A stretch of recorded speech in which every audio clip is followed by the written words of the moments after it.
place winner of this third game going to be able to lock up something like 175,000 points. That is enough to jump them potentially all the way into first place, second place, or third place, depending on who grabs it. So this game is going to be huge. And this is the last one of solo, so everybody get ready. We will be crowning our champion after this game. On board with Oliver, the man with the hot hands and the man who is able to work out even the craziest angles with those grenade throws. He's going to be getting this looting phase on, and we've talked about this a few times, but for everyone just trickling in now to see who the champion is going to be here for the H1Z1 Elite Series solos. $30,000 going to go down to that first place. We have $100,000 in prizing, plus those kill bounties here in this opening finals for the day in solos. So there's going to be a lot of prize money going out at the end of this. And as we see signed looting, the main thing I wanted to tell everyone at home is what this phase is actually going to look like here, Jason. Yeah, so early game fight here, though, real quick. Drop in a rough situation against Imperial Howl, who's got body armor already. Drop with very minimal loot. Going to get flashbanged here. We might end up seeing Howl try to make this press. Looks like it's going to, yeah, Howl's looking like he still wants this fight. He doesn't want to give Drop any time to get healed up.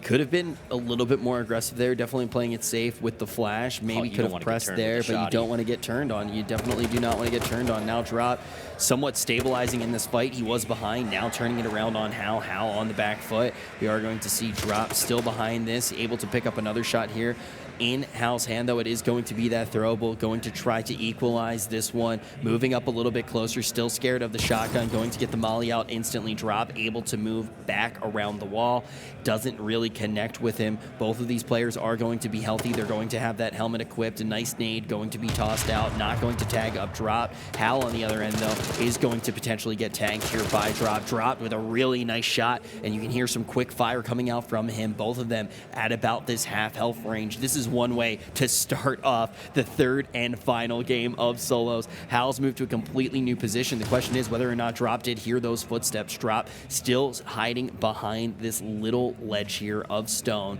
Howl behind the shipping containers over and over again, trying to peek out. The question is, who is going to put the first shots in as well? They're just really starting to tax each other. Not much ammo left on either side. Still very early into this looting phase.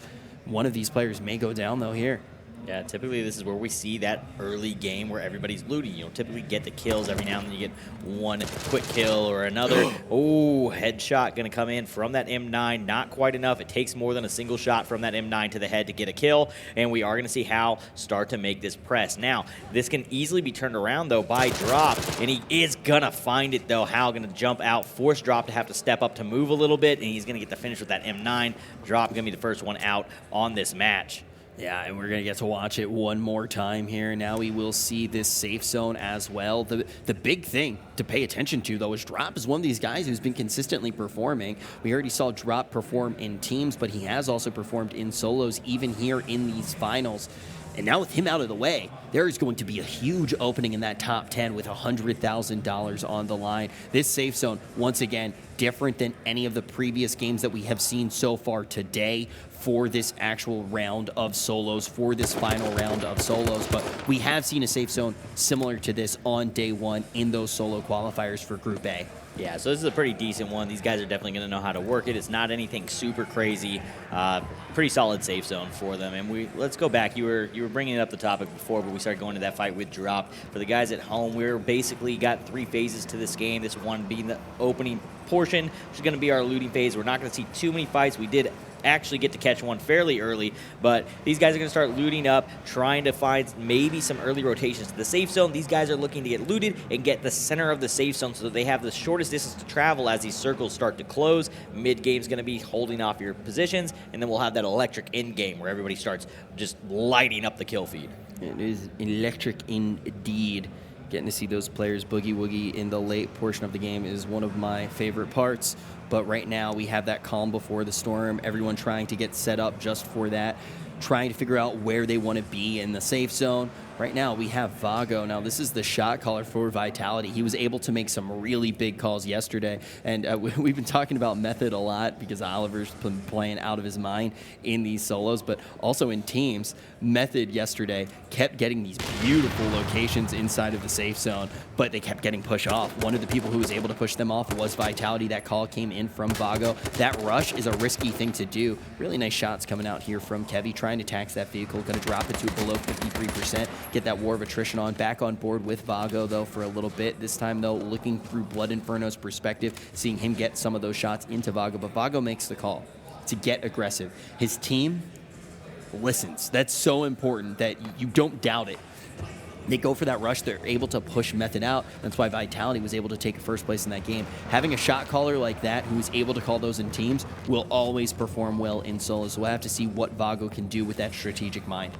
Yeah, we'll see if that ends up coming into play at all, if he's willing to make that same sort of aggressive decision or have that same aggressive decision making for himself when he's not representing the entire squad. I would imagine that if he's put into a situation where he feels it's worth it, most likely will go for that. But we are going to be on board with Shurima here as he's riding up kind of in the direction of T-Hump. These guys are going to get a little close here. I expect Shurima to most likely hop and throw a couple bullets at that car. It looks like he's going to decide not to. A lot of guys will go ahead, and when the person's driving away, first one out to be able to get some shots in, usually gets ahead in that fight. To go back to the idea of the shot calling, too, and going for aggressive play or not, Granny's still alive here. Granny had some of those Not really the first early one goals. out this game. He's feeling better than he has in the first two matches. Trying to recover, but one of the big things with solos versus teams, when you're that shot caller, you have to rely on the other players to not hesitate and listen to you yourself. If you can actually make the clear, delineated decisions and not hesitate in making the decisions, knowing what the high percentage play is, you only need to listen to yourself. So you can have plays be broken out, and shot callers are very dangerous in solos for sure. There's no doubt about it. Sweet Dreams for the first time jumping on board with him in this one.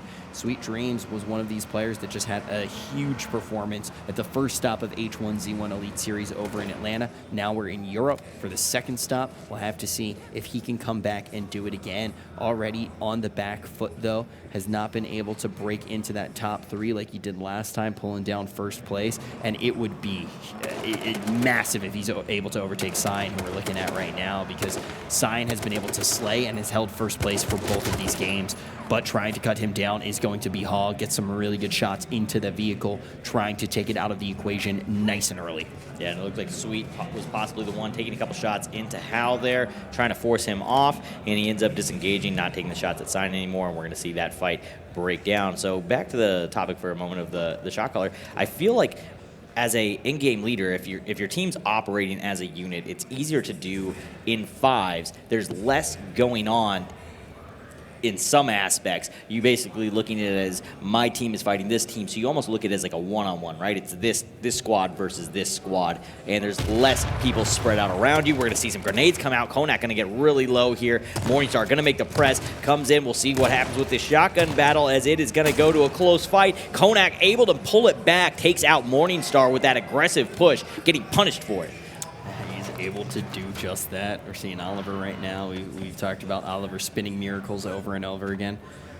Trying to see if he does take this line on Hal, wants to preserve that Jeep for a little bit longer. But I do agree with what you're saying before that fight broke out. The idea of, Konak still hasn't fully recovered. Aladdin tosses a grenade, but it is not going to connect at all. Aladdin, when we had that interview, I guess it was 2 days ago now, Aladdin said, hey, look, I just want to get a car, and then I'm going to be really aggressive. This is the first time we've seen Aladdin able to get that vehicle nice and early, and we can see the aggression is coming along with it. But as you were saying with the shot callers, the big thing is, you know, if you have one finger on your hand, there's a lot less you can get done.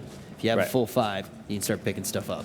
Well, it takes stuff away from the other side too. There's less variables. There's less moving units in a sense because they're moving as teams. They're moving in a squad. So you've got 12 effective players moving around the map if you're looking at them as teams, as individuals, versus 60. So there's a lot more that you have to take in and process in a solo than you do in a fives until you get into the chaotic ending. But through the early game and trying to pick your spots, there's a lot more pressure, I feel like, in solos than in fives. The thing as well, though, with fives, I mean, even with that crazy analogy that I started to talk about, the main thing is you're assuming that your entire team is going to listen, be that well-oiled machine, not ask questions. to dial it back, you really do need, even with fives, if you can say, yes, there are less variables, the shot caller is going to be able to make more of these dramatic calls, more of these calls that are really going to do work. You need to know that your entire team is going to listen. That does change in solos. Yeah, you can hear that crack ringing out throughout the map. I remember back in the days, you would always say, when you hear that crack, it's going to put fear into your heart. Yeah, that's something that definitely changes you may be sitting there wanting to go ahead and take an engagement and be completely okay with it. As soon as you hear that crack at a long range when you're taking a fight, it changes your opinion of how you're going to take that fight, or if you're even going to attempt to take that fight. Especially with 60 players in here, I don't care who has it. Any one of them can go ahead and one-tap you with it. Now, MP, we can see, so Mountain, once again, is going to be on the outskirts. Mountain earlier today said he really wanted to be kind of riding the gas if possible, playing that dark meta that we don't see very often. Another player, though, on the same team on Mocket is going to be MP. MP is riding the gas currently as well. MP has incredible placement, though. He's in third. He's just trailing slightly behind Oliver. If he's able to have a better finish than Oliver here, we can assume, unless Oliver slays out a ridiculous amount, that MP can actually overtake him for third place. That's not taking into equation the other players as well. FJ now in sight of Candyvan. We saw that FJ had been taking some serious damage, has fully sustained himself now. On board with Flamehopper. Flamehopper having some pretty disappointing solos performances here so far, but we will have to see. Under the bridge right now, a strong position at this point in the game.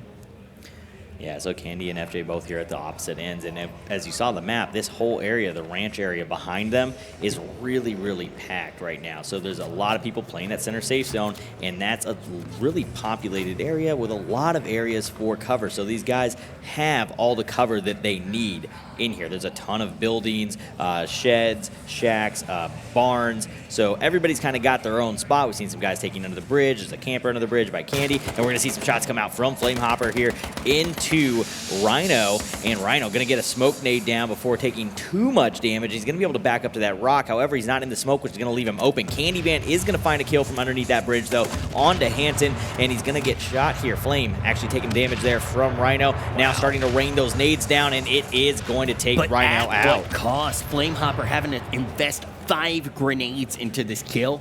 That is so much. We talk about how valuable throwables are going to be. Throwables are worth more than ammo, is what the pro players have said. Investing 5 of them here, going to need to loot a crazy amount at this point in the game, but will stay alive a little bit longer, gets that early kill, has a kill in the back pocket. And we know that grenades, Flamehopper's trying to get very aggressive, but we do know, I mean, hey, look, even in this game, you're going to be able to get $3,000 if you do slay the most. We know that typically does go to players who get to the later portions of the game. We have Oliver sitting there with 8 kills right now. I mean, not from this game, but overall, we have seen Oliver slay an absurd amount. But investing 5 of those grenades is insane. I mean, in this third game, he's hoping to pick them up. Maybe Rhino has some and hope to maybe replenish off of it. It is a lot, and that starts to hint that we might see players be even more aggressive. We're seeing it out of Konak as well. Aladdin going to be able to pick this one off, steal that kill of Doug is Raw. Doug is Raw being one of our top performers as well. This is starting to open up the way, and we're going to see another grenade kill. We've seen just how effective grenades can be when the smokes are out. You know the player most likely is inside the smoke. If you have vision, you can see if they exit. Chuck in a few of those, most likely you're going to be able to pick up that kill. But when you see players being this aggressive, and a lot of the players who, let's be frank, have been lower on that leaderboard, don't necessarily have the most points to work with, they might be trying to target the bounty here in this third game. Yeah, they definitely could be, and we'll see if that ends up coming into play. I still think that a first place puts you up in the top 10. Regardless of your first 2 game placements. But some of those guys may just not feel confident in playing that on LAN, especially some of these guys that are maybe here for their first time, that qualified through, that this is their first LAN event, and maybe they don't feel as comfortable as some of the guys that were invited in. We might see some of those guys possibly play pretty aggressive. Konak here actually being one of the players that we just saw was getting very aggressive. He wasn't able to get that kill onto Doug. Somebody else ended up snatching that away from him. But he seems like somebody that we might end up seeing go for those aggressive kills. The factors that bring comfort to a player are going to be different for everyone. I mean, Oliver, only 16 years old, looks so comfortable on that stage, absolutely icy. You know, we see even after he wins, the celebration that comes out of him is very different than we see from most of the other players. All those guys having to rotate out of the ranch right now. Half the field's coming out of there, and the safe zone's pulling away. So we've got a ton of players going to have to traverse over to the new safe zone, and I expect to lose quite a few players there. We're probably going to lose at least 4 or 5 guys on the way to this next transition. This one is rough for Konak as well. All of a sudden, he's in a fight with more than one person, which is not what he wants. Looking at Megs here from Viral, going to put a few shots in blind into the smoke. They're ultimately not going to connect. That smoke is going to hold up that player for quite some time. That player from Viral still inside of that smoke. Be a little while before it dissipates, but more shots going to come in from Konak from a different direction now. This time it's going to be off the gun of QT Venom. This police car is about to pop. All of a sudden, Conan gets tagged up as well. Needs to trade all the smoke of his own to try to heal up. And Howie just narrowly misses a shot into Konak. Just one will be enough to take Konak down here, but this smoke should keep him up, should be able to get that heal rolling. This aggressiveness that he's been doing while using the vehicle, he sacrificed the car to the point that it was unusable, and he has no out. So he took the one item that can get him out of dodge and basically sacrificed it and ends up putting himself in a really rough spot. Molotov going to come up over the top. Aladdin going to get caught on fire, starts trying to get some heals off, but we'll see if Chow decides to make this press. He is going to come up over the top, see the car. Aladdin spots him, going to be able to drive away, disengage. Aladdin, though, was looking to take that fight. He was somebody that said, if I get a car, I'm going to play a little bit of aggressive. And the people that we've seen play aggressive with their cars so far have gotten punished, including 10K at the end of that match against Oliver in the last game. So it's really hard to be aggressive with a vehicle against players of this caliber. For sure. I think in the particular scenario of Oliver, against Oliver with 10K, I feel like 10K could have maybe gotten up a little bit closer with the car in an ideal world, not able to follow up with that aggression, but you can see Aladdin right now trying to be aggressive with that car, the vehicle at around that 30% mark. I don't think that's the gas that Mountain intended to sit in. I don't think so either. We are going to see Mountain retreating away, now closer to that gas line that we do expect Mountain to want to ride, but near him it is going to be Teaksy, and also we know that Harry Frogbat does have a line on him. Mountain most likely trying to glean some information as well, trying to see where the dead pockets are, even if going to ride the gas, wants to be moving through those dead pockets, as you inevitably do have to rotate over. This is one of those periods where you can start to ride the gas a little bit. If you haven't built up your toxicity yet, you can start to do it just a little bit. We are going to see Radek already with 25% of that toxicity, and also the gas is about to hit that ring. We will see a new one here, and this one is going to be crucial to what the end of the game is going to look like. This one determines a lot. This next safe zone, these next 2 safe zones really kind of lock in where we're going to be at the end of this match. We've got just another second or 2 here before we're going to see this one transition, and we are going to see it start centering to the church. So it pulls just a little bit northwest. I'm going to drop the church right there in the middle, which means that we're going to have a couple small POIs there, but it's most likely going church, which we've seen some pretty crazy finishes with them. We saw Sloth get that crazy finish there previously. With that 308 as well, that 308 kill that popped up in the church. So we do know how this one can shape up after we've seen it already in this tournament. Triv going to be one of those players that we've also seen have crazy plays around the church inside of the crosshair of Konak, who is still playing very aggressive. Triv was able to actually get up on the top of that church roof, run on out after unloading a couple of shots, weakening his opponent with the SMG and finishing it off with some rifling shots. Konak, though, still being very aggressive here. Only 1 kill to show for it, but you can see the resources that Konak has have been limited because of it. We'll have to see if he can recover. It looks like just like that. We are actually going to see that death go down as well. You can see it looks like Deacon may fall here as well, starting to roll that heal all the way down to 3%. Finally has stabilized and looks like starting to gain health left and right. Oliver 10K looks like he was in a fight as well. Yeah, we're down about 67. We're down to 49 players. Yeah, so we're down a few more than we typically see by this point. Usually we have a few more left alive at this point. Konak, it looks like he's gone ahead and found himself another vehicle, which is good for him, seeing how he has one of the longer distances to travel. Not an extreme distance, but it is basically just open field for his transition to the next safe zone. So having a car going to help him get there a little bit quicker, give himself a little bit of body protection, and make it a little safer travel for him. Wild is going to get eliminated elsewhere on the map by Da FPS, and we see Flamehopper now in another engagement. Teammate of Da, see what he can possibly do here. It looks like Zinko was the one at long range putting the shot into him. As these stray kills start to fall about the map, the tension builds higher and higher, because soon as this gas is advancing in 10 seconds, we are going to have a very tight scenario here there is not going to be enough space. 48 players still do remain. Blood Inferno going to fall down, making that 47. But soon, we are going to see this kill feed explode. Yeah, definitely going to take off here in this next safe zone. We're definitely going to see these kills start picking up. We talked about it before. It always feels bad when you see your team tag on both sides of that kill feed. It feels good in the sense that, yeah, I'm going farther. This isn't a team event currently. They are in solos. But if you're going to drop somebody, you typically don't want to kill somebody that you play with every day. You'd like to see them succeed as well. Popped off of Cryptid just like that. We're going to see the body armor pop off as well, instantly getting another helmet on, but no body armor is going to be left. Rizar with laser beam shooting them out here from a far distance to Cryptid, but Cryptid inside of this ridge should be able to stabilize. But, you know, I was thinking about what you just said. I think the only time that you would really want to see your team tag on both sides of the kill feed is that last kill. 1 and 2. That's the only time that it is going to feel good. Definitely do agree with you there. Whew, that was a big kill coming in with that grenade as well. All of a sudden, the stage is set. The powder keg is about to erupt. Yogi falling down as well. Gas has already closed in and going to advance again in another 2 minutes, getting tighter and tighter. Yeah, we're going to see this next safe zone really start to heat things up. So we actually have Challenger's Plaza in there, which has a ton of buildings, lot of space for people to get cover. Cutie Venom going to get taken out by Konak, that aggressive player this game.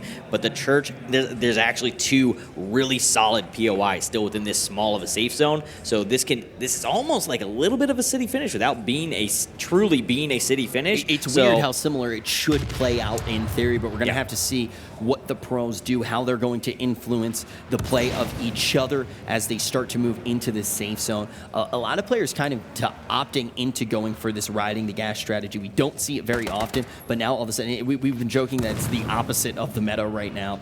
And it's starting to work out. Flamehopper, who has been aggressive, we saw him invest 5 grenades very early on to pick up a kill into a smoke. Now going to pick up another one here. 42 left. Shurima Wizard in a terrible position. Impact Carta circling him like a shark, trying to polish him off, but he may not even need to with that gas grenade right there. Shurima Wizard inside of this smoke, which the area is attempted to be denied on it, but it isn't working quite enough. Carta takes the vehicle away, so drives his vehicle away, hops out, then steals Shurima's and takes it away, so Shurima's going to be stuck at that rock. So that's a great use of resources, what we've talked about, war of attrition. He has taken that away. There's only open field in that rock. It's a hard thing to hold as the pinches come in. He's kind of set Shurima up to just die, whether it's him that takes him out or somebody else. Resmer always with the shotgun, going to be able to take out Aladdin. Now Carta back onto Shurima Wizard, and just like you said, he really did set up to do work on him as well, or for him to fall to someone else, but we can see Carta getting nice shots in, but Crumb going to be able to return a few here, popping off that body armor. We still do have a helmet, but Candyman going to go down to Konak. Konak, another player that's been extremely aggressive here. Grenade going to be rotated. He's got to be leading kills right now. It looks like he's going to get some shots into Shurima Wizard as well, but he needs to back off just a little bit because Crumb getting some serious shots in, trying to get the pinch, but Carta cleans up his supper without a problem, lets that truck go off in the distance. Harry Frogbat trying to cut down the Miracle Kid Oliver. Oliver has the smoke. He also does have this rock for cover, putting in a few shots of his own, starting to kind of... Oh my goodness, Oliver! He's just a highlight machine, man. Oliver is just showing up huge this weekend. Team, solos, doesn't matter. He's doing it all. Oliver just absolutely laser beams that head and rips him out of the vehicle. Great shots out of Oliver. Keep your eyes on Oliver. He uses that police car to heal up. Now he's looking for another one. His helmet's knocked off. He's able to get another one on. He's going to have to E-Nash just a little bit, trying to get away from this fight. He sees that he could get pinched. Back behind another vehicle. Going to use that wheel of that truck to roll a heal inside of the toxic gas for just a second. Now going to use that truck to get away. This is one of the scariest mans in H1Z1. Look at Mountain. Late game gas. You see him up there in the northeast of the circle. Finally able to he's the farthest into the gas, so we'll see how that ends up playing out. Sign. Gonna get a kill there onto Carta. Carta actually having a pretty solid game there, taking some great fights, but he is gonna get put down by Sign. Talk about Oliver being incredibly scary. So is Sign. These are our top 2 players going into this one, and Sign still in it. He already has first place. A solid finish here may be enough for him to do it. Kevy going to polish up a kill here. Apex Shay cutting down 10K, who was able to get second place in the last game. So this is going to open up some wiggle room for new players here. These 31 players who remain are gunning for that top 10 to try to sneak into the overall top 10. Gwezmer, so good in close range, moving over to these rocks, trying to close the space. If he can get up to Deacon, he may be able to get another kill here. Gwezmer already with 3 in the back pocket. Keep in mind, $3,000 going to whoever can get the most. Now, moving around this truck, we have Cole J trying to find this kill of the member of Era, but he isn't able to get it. That pitch comes in. If Pottis can get aggressive here, he could find 2. Pottis could have. He knows better, though. Chasing into that and possibly getting hit in the head with a shotgun is not worth it. He's not going to play too aggressive. He has a really good spot. He's got cover all the way around all sides of him. The only way he really gets pressed off of that is if somebody drops in a throwable on him. It'd have to be a really, really well-placed nade to instantly kill him. Gas nade or a man, blanking there. Molotov coming in could force him out of that position, but unless one of those two things come in, I don't really see him stepping off of it. And the big thing is the discipline that comes out there. That is why these players have made it here, the top 30 in the final game of solos.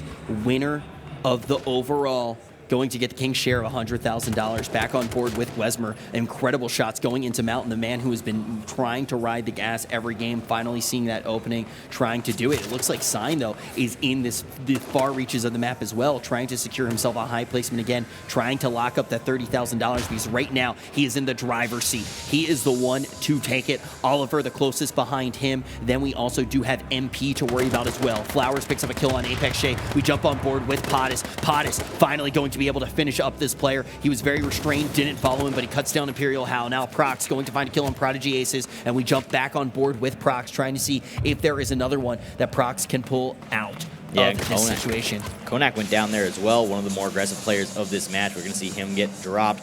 Oliver gonna lose a helmet there, and now he's going to step up and set his eyes on Prox. Landing shot after shot. Prox down to 2%. Prox is going to go ahead and bleed out to Oliver, so Oliver netted himself another kill. We're going to lose Riki and one other player there. We are down to 22. You can see the smokes coming out as this circle tightens in. The safe zone still somewhat centered around, just off center from the church there. We're about to end up with a lot of open field combat where we're going to have to see smokes make a big impact. Oliver relatively well positioned here after being able to get that kill. Looks like he should be able to get Deacon here. Throws out that Molotov cocktail, but ultimately Deacon going to fall down to bleed. The player that I was thinking of, though, is Sign, because Sign isn't in the best location yet. Going to put a few shots into Radek. Is Oliver going to move into the church as well? It is an opportunity now that that window is open. The door is also going to be an option as well. But Sign, see, he's right in the middle of this map. He could just get collapsed on at this point. He really is going to be saved by that smoke for now. Mocket still here as well. This is one of the other players who could easily pull down first place. He's positioned well on this map. Vago, that shot caller from Vitality, seems to be safe. Huskers gets cut down. Sloth going to pull out a kill on Adrian right after he gets that kill on Huskers. Very good map awareness, going to allow that pinch. Kevy then takes down Sloth. See, you're just seeing that over and over again. You're in the kill feed getting a kill, and then you're in the kill feed dying. Oliver trying to be restrained at this point. Teaksy once again trying to make it into the top 10, bringing down Flowers. We saw Teaksy go off in Atlanta. The question is, can he go off again in Europe? And we've still got Oliver in, Sign in as well, both of our top 2 players. So that's the story right now. We have Zinko in as well, who had a fairly good placement, I believe, in game 1. Teaksy also had a big game 2. So we've got a lot of repeat guys out of that top 10 overall currently here in this match. And we're going to see this close range fight here between Oliver and the player running inside, gets the door closed, going to make it in and get a safe spot in the church. As we talk about it, though, Teaksy is going to go down in 12th. He's still got really good placement overall. I think that he may still be in that top 10 overall. Mountain now inside of this building, no longer trying to ride the gas, but with the names that we actually see in this top 11 about to be top 10, I hope these players left some room in their suitcases because they are going to have to bring some serious cash home with them. Vago going to be able to edge out that kill onto Pottis. Rizar falls down to Kevy. Kevy picking up so many kills here. Speaking of a lot of kills, we see Oliver already with 3. Kevy, though, with 6, most likely leading, going to try to bring down that $3,000, but Kevy taking some serious damage from both sides. Oliver going to be one of them. them trying to edge out that competition. Zinko falls down to Radic Mountain, going to be able to take down FPS inside of the building, and Oliver finishes off Radic just like that. We have our top 5 here. These players looking to edge it out, and a lot of these players have been in the top already. These final fights going to mean so much. Cutting down Mountain, going to be Oliver into the top 4. Yeah, now Oliver he has here. the smoke for a little while. Sign this versus could determine Oliver. it all. This could determine first place straight up if they take this gunfight. We're going to see Oliver move back just a little bit. He has the gas at his back, Getting knows some that loot. no one's going to come up behind him, getting loot as well. Sign going to be safe inside of the smoke, jumping up and down, trying to glean a little bit more vision. But as you can see, Kevy and Vago breaking in for the first time, but they are up against some legends. A grenade going to tag up Sign, therefore, or no, it does not tag up Sign. Kevy, though, throwing out a throwable. This could hurt Oliver. Helmet going to be knocked off of Kevy. Sign picks Vago, up the kill on Kevy, Vago. it is Sign No, versus it's Sign. Oliver. It We all have comes first down and to this second. fight. It is this fight. This is what determines the entire thing. We see the fight come out from Oliver. Oliver landing a couple shots, gets him extremely low. Sign using the vehicle. Oliver pulls it out and takes it down. Oliver has proved we have the top 140 players, and Sign, it goes down to Oliver, ensuring that Oliver is the #1. That is There's no literally way. the story book ending. You cannot ask for a better finish to this solos event. That is an amazing closeout. Oliver is the miracle. The Miracle Man, 16 years old on your screen right now. Method's first time being represented as an organization here, and our solos winner, H1Z1 Elite Series, is going to be none other than Oliver. Back-to-back wins, outslaying just about everyone. I wouldn't be surprised if he pulls down some of these bounties as well. He might be taking home more than $30,000 here today. He closed out a couple kills there at the end that may have rocketed him up there. He definitely took it down in game 2. He may have done it 2 games in a row, closes it out, wins it all. You literally can't write that ending. He took so many fights, too. There were just so many fights. He just does it over and over again. The consistency of this player is out of control. I mean, over and over again, we kept talking about, okay, we see someone name in the kill feed. Great, you got 1 kill. All of a sudden, you get traded out. Someone gets to see it. They see the pinch. Oliver takes a kill. Someone else tries to step to him, and he just shoots lasers, rips off their helmet, and 2-taps them over and over and over and over and over again. Oliver is insane. I'm honestly scared to bring him back up on the desk. Yeah, he's an absolute slayer. Played it really well. And just as you said, typically what we're seeing is a player get a kill and immediately show up in that kill feed again on the wrong side of it, get eliminated. He's able to go in, get his kills, and tactically retreat back out of it. He gets in, gets his kill, come out. We even saw him press out into the open, hunting kills, hunting them as he came out of the safety of the church to get kills before the gas pushed, and then backing back up to it, and then using the smoke to kind of hold off. Sign had the smoke and forced the last 2 guys, which then wrote our storybook ending there. The raw gun skill is undeniable, but it is also the positioning that we see Oliver in, so he's able to take those kills, and if someone tries to collapse him, he actually can staff off that fight and even take it for himself. But we know Oliver's sitting at the top. Let's see who else has been able to take it. See our final standings. See our victors for the finals, the solo finals of H1Z1 Elite Series at DreamHack winner. No doubt, I was not surprised. Sign is going to be able to take second. NP going to be able to take third. But in 10th place, we have 10K, Triv, Sloth, Geesh, Teeksy, Gwesmer, and Zinko. They're all going to be taking home money here today. But at the top, Oliver with $30,000, and that's not even including bounties. Then look at the kills that he has. He has 16 total kills. Absolutely the one that slayed the most in this event. And again, we talk about always wanting to see the guy that did slay out take it down, and we get to see that happen. So it's literally the